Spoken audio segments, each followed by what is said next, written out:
चलिए अब हम नया चैप्टर देखते हैं, दैट इज सीड हैबिट।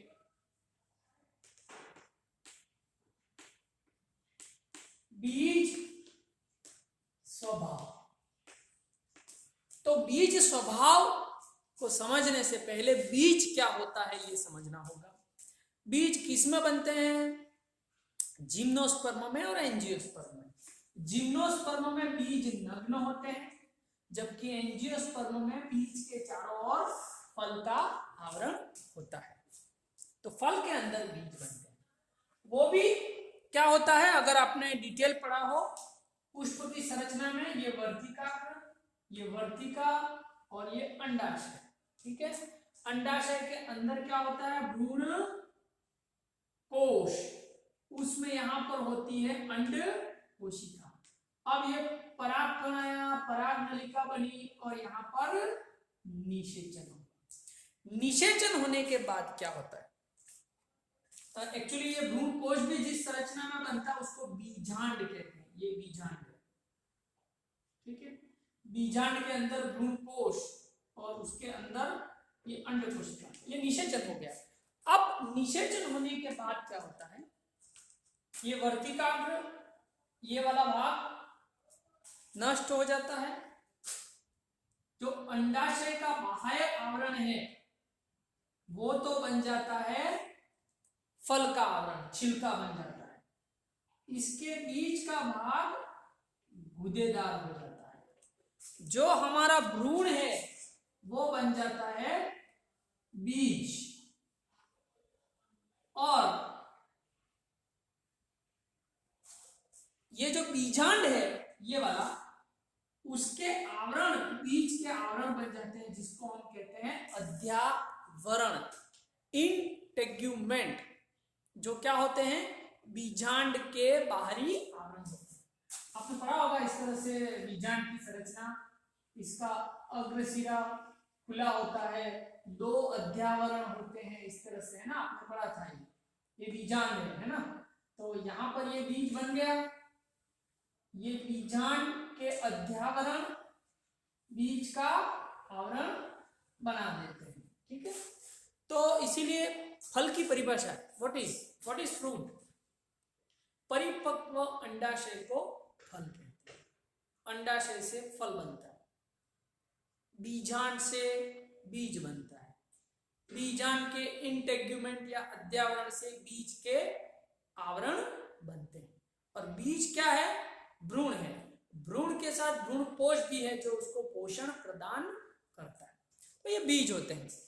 जिन पौधों में बीज पाए जाते हैं उनको स्पर्मेटोफाइट्स कहते हैं, और वो दो हैं, that is gymnosperm and angiosperm. अब टेरिडोफाइट्स में बीज नहीं बनते हैं, तो फिर हम यहाँ क्यों चर्चा कर रहे हैं टेरिडोफाइट्स में? इसके बारे में हम पढ़ते हैं। देखिए, किसी भी पादप में बीज बनने की कुछ शर्तें होती हैं। क्या शर्तें होती हैं? पहले हम इसको पढ़ते हैं। बीज कब बनते हैं? नंबर 1 कि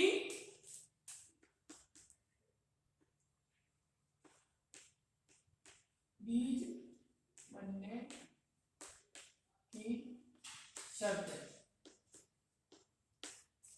नंबर 1 कि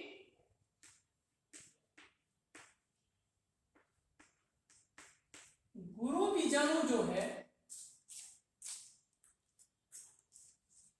वो संख्या में 1 हो, 1 से ज्यादा नहीं हो। दूसरा, भ्रूण का विकास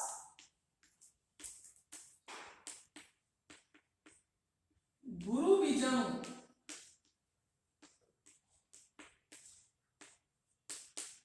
के भीतर हो। तीसरा, कि गुरु बीजाणु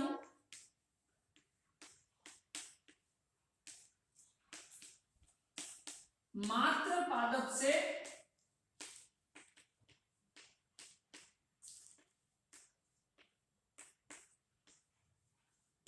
जुड़ा हुआ हो।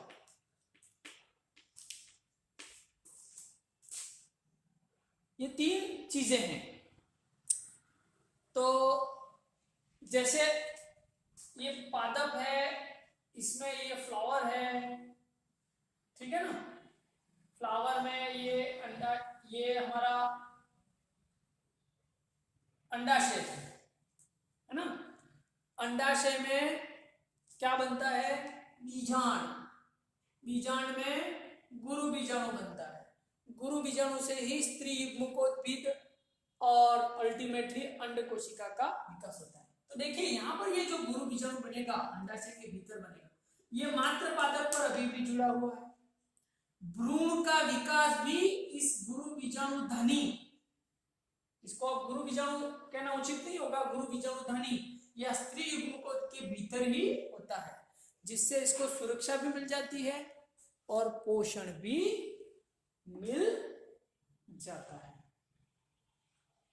अब ये बीज स्वभाव, ये वास्तविक बीज है।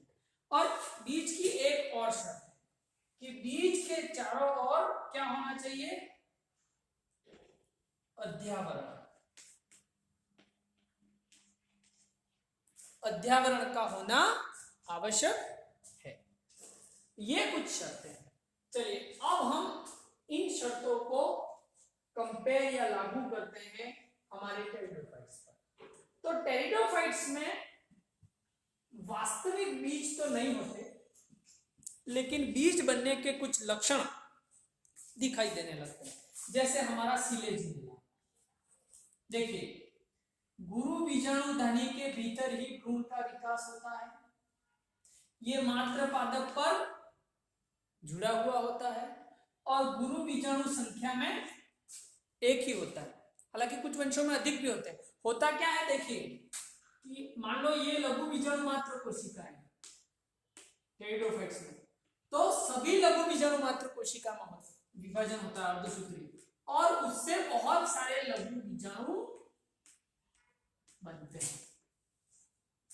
लेकिन मान लो ये गुरु बीजाणु मात्र कोशिका है, तो दो कंडीशन है, सभी कोशिकाएं काम नहीं करती, नष्ट हो जाती है, और केवल एक गुरु बीजाणु मात्र कोशिका ही फंक्शनल होती है, और ये मियोसिस करके क्या 4 गुरु बीजाणु बनाती है, और इन 4 में भी 3 नष्ट हो जाते हैं और एक ही फंक्शनल गुरु बीजाणु रहता है।